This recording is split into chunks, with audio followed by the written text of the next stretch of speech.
Well, it's that time where it's time to put a mix on the new song I got coming out. I've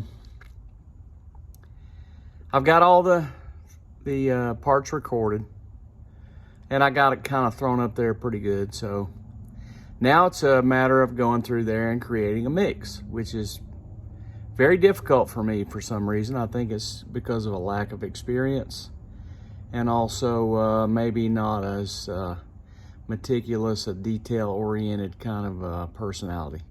So this is how I do it, and we'll see how it goes. First of all, what I start with is the drums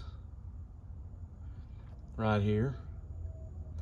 And I pretty much got all the drums bounced down to a subgroup over here, subgroup bus number 8. Okay. And this is all just the direct sounds. And so basically what I do is just start listening to them and going, okay, how do the drums sound?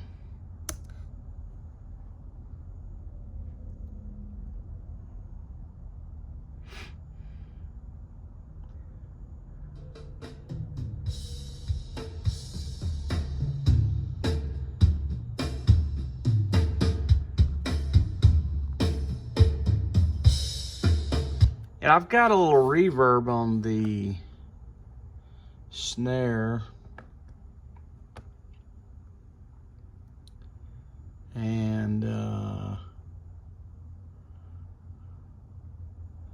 snare top is here. And so when I listen to that reverb, it's just kind of too much high end for me, you know?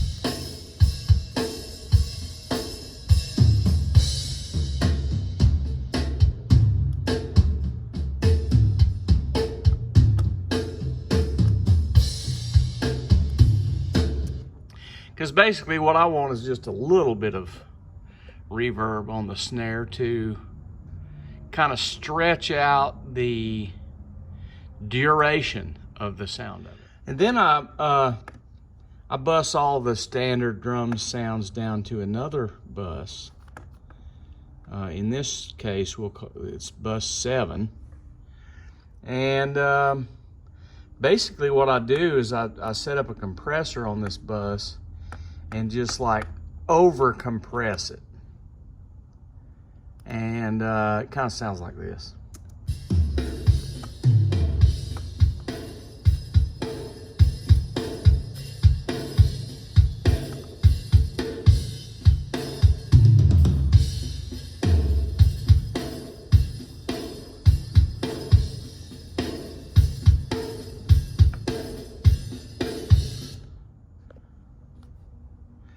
So now when you put those two sounds together, this is just the regular dry drum kit.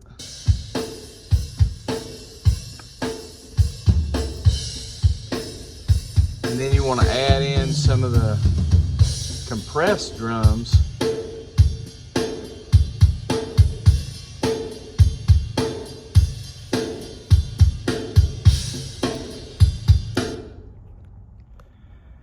So that way, you know, I got the standard drum kit, and then I got a compressed drum kit. So those two subgroups give me kind of the basic balance of the drums, and then, you know, the standard drum kit sounds are coming through that one bus I got there. And then it's like, okay, I start off with the other bus down, And as I add the instruments in, then I keep kicking up the compressed bus so that it gets more punch. So when I move to the bass guitar, which comes next,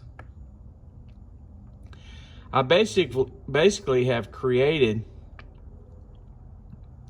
2 bass tracks. One of them is a high range, and the other one is a low range. So basically I created a crossover point, so to speak, so that I have, in essence, bi-amped the bass guitar. And that helps you with being able to keep up the clarity and also at the same time adjust the overall sub in there. So what I like to do is start mixing it with just the live drums in the top part of the bass, like this.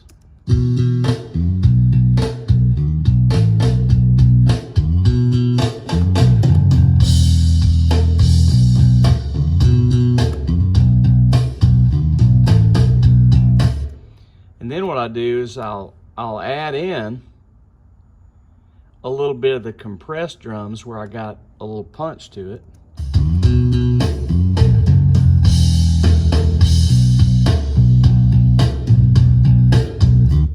And then I'll bring up the subwoofer section of the bass guitar.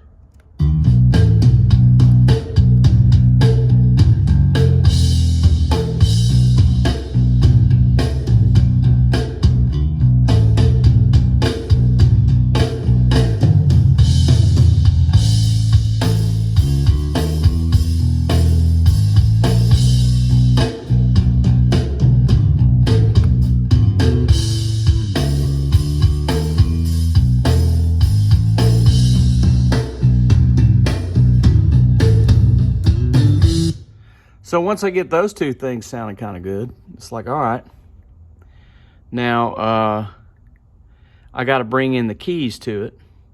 And I listen to these tracks quite a bit at length with just the bass guitar and the keys and the bass guitar keys and the drums, so that I can kind of tell what's going on with it. So this is how I slowly bring in the keys.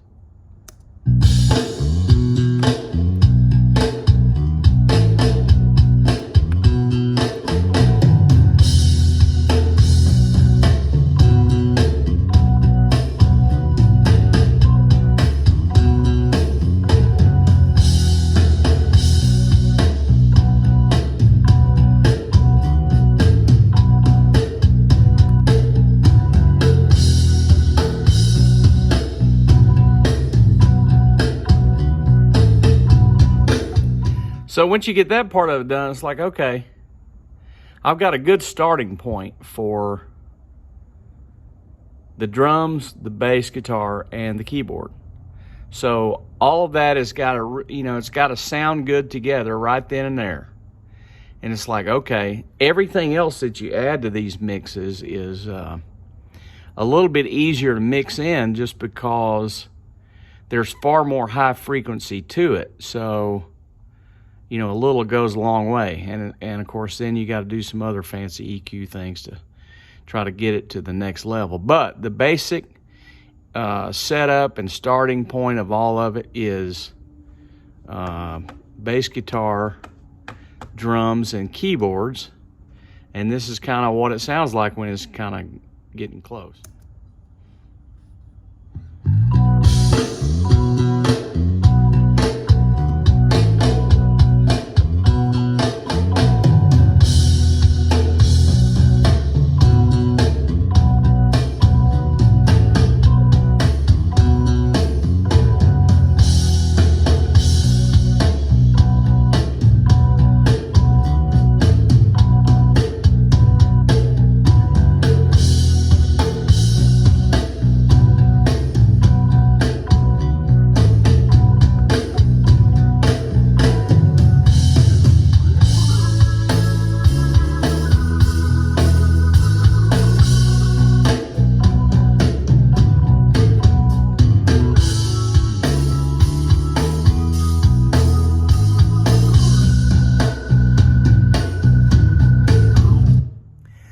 So that's basically the foundation of it. And in the next video, I'll show you kind of how I add on some of the other instrumentation.